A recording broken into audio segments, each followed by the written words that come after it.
విశ్వాసం అనే కాగడ మనం తుది గమ్యం చేరేంత వరకు విడిచిపెట్టకూడదు.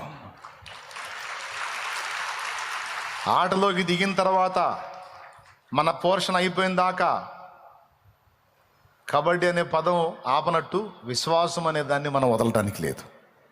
విశ్వాసం కోల్పోయిన నాడు అన్నీ పోగొట్టుకున్నట్టే.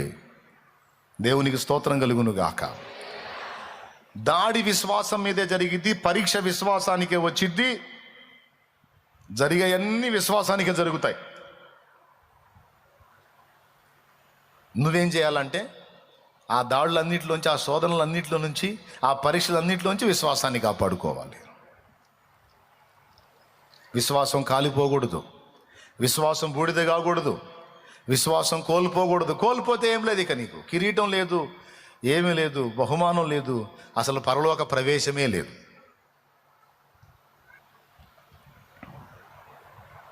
మనకు నీతిగా ఎంచబడేది కూడా ఏంది?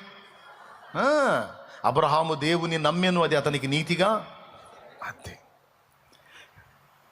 అంటే ఇన్ని విషయాలు మనం స్వతంత్రించుకోవటానికి ఆధారమైంది విశ్వాసమే.